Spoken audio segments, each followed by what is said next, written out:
اسی بات کا اعلان کیا ہے سورہ اعراف آیت نمبر 96 کے اندر کہ اگر کسی بھی معاشرے کے لوگ ایمان اور تقوی اختیار کر لیں تو ہم ان پر آسمان و زمین سے برکتوں کے دروازہ کھول دیتے ہیں، لیکن افسوس انہوں نے میری تکذیب کی اور پھر ہم نے ان کی کرتوتوں کی وجہ سے پکڑ لیا ہے۔ میرے بھائیوں، ہمیں اور آپ کو سوچنے کی ضرورت ہے کہ آج جو ہم پریشان حال ہیں، مصائب و مشکلات میں ہیں، اس لیے مسلمانوں کو چیخو پکار سے بچنا چاہیے، احتجاجات سے بچنا چاہیے۔ آج ہم ذرا سی بات کے لیے ذرا سے ہمارے کچھ بھی ہوتا ہے ہم روڈوں پر نکل آتے ہیں۔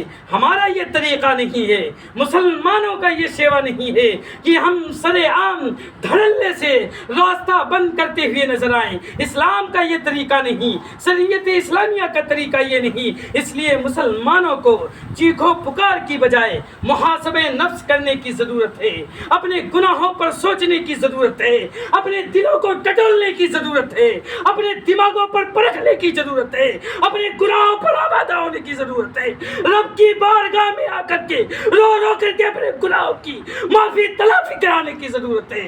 میرے بھائیو، چیخو پکار سے کچھ نہیں ہونے والا، یہ شریعت اسلامیہ کا طریقہ نہیں ہے۔ طریقہ اگر شریعت اسلامیہ کا یہ ہے کہ مصائب ہیں، مشکلات ہیں، پریشانیاں ہیں، تو آپ کو اللہ رب العزت کے حضور آنا ہے، اس کے بارگاہ میں آ کر کے رو کر کے گڑ گڑا کر کے گناہوں کی معافی تلافی کرانی ہے۔ میرے بھائیوں، محاسبہ نفس کرنے کی ضرورت ہے، لوگوں پر تان و تشنیع کرنے کی ضرورت نہیں، لوگوں کو برا بھلا کہنے کی ضرورت نہیں، روڈوں پر نکلنے کی ضرورت نہیں ہے، محاسبہ نفس کرنے کی ضرورت ہے، دلوں کو ٹٹولنے کی ضرورت ہے۔ اپنے دلوں کی اصلاح کریں، اپنے دلوں کی اصلاح کریں، زندگی کی تمام سرگرمیوں میں اللہ کی رضا کے مطابق یہ بنائیں۔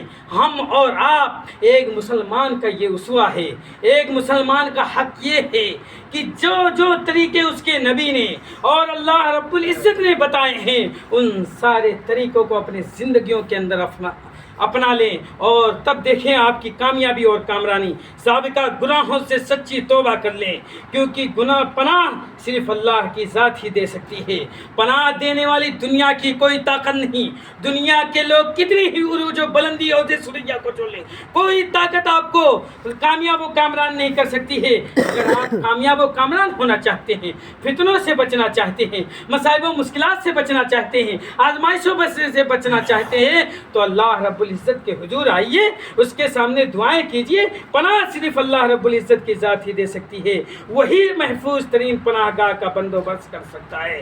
اگر آپ کو پناہ چاہیے، بہتر زندگی چاہیے، فتنوں سے بچنے کا ذریعہ چاہیے، تو اللہ رب العزت سے دعائیں کیجئے، اپنے سابقہ گناہوں کی سچی توبہ کریے۔ اگر اللہ کی طرف رجوع نہیں کرنا تو فتنے ہر طرف سے پے در پہ حملے کریں گے۔ اگر آپ اللہ رب العزت کی طرف رجوع نہیں کرتے ہیں، اللہ رب العزت سے اپنے گناہوں کی معافی تلافی نہیں کراتے، اپنے محاسبہ نفس نہیں کرتے ہیں، تو آپ کو ہر طرف سے، آگے سے، پیچھے سے، دائیں سے، بائیں سے، اوپر سے، نیچے سے، گرز کی ہر طریقے سے آپ کو فتنے آ کر کے گھیریں گے، آپ فتنوں سے نہیں بچ پائیں گے۔ میرے بھائیوں، باتیں تو بہت ساری ہیں، وقت اجازت نہیں دیتا ہے۔ اللہ رب العزت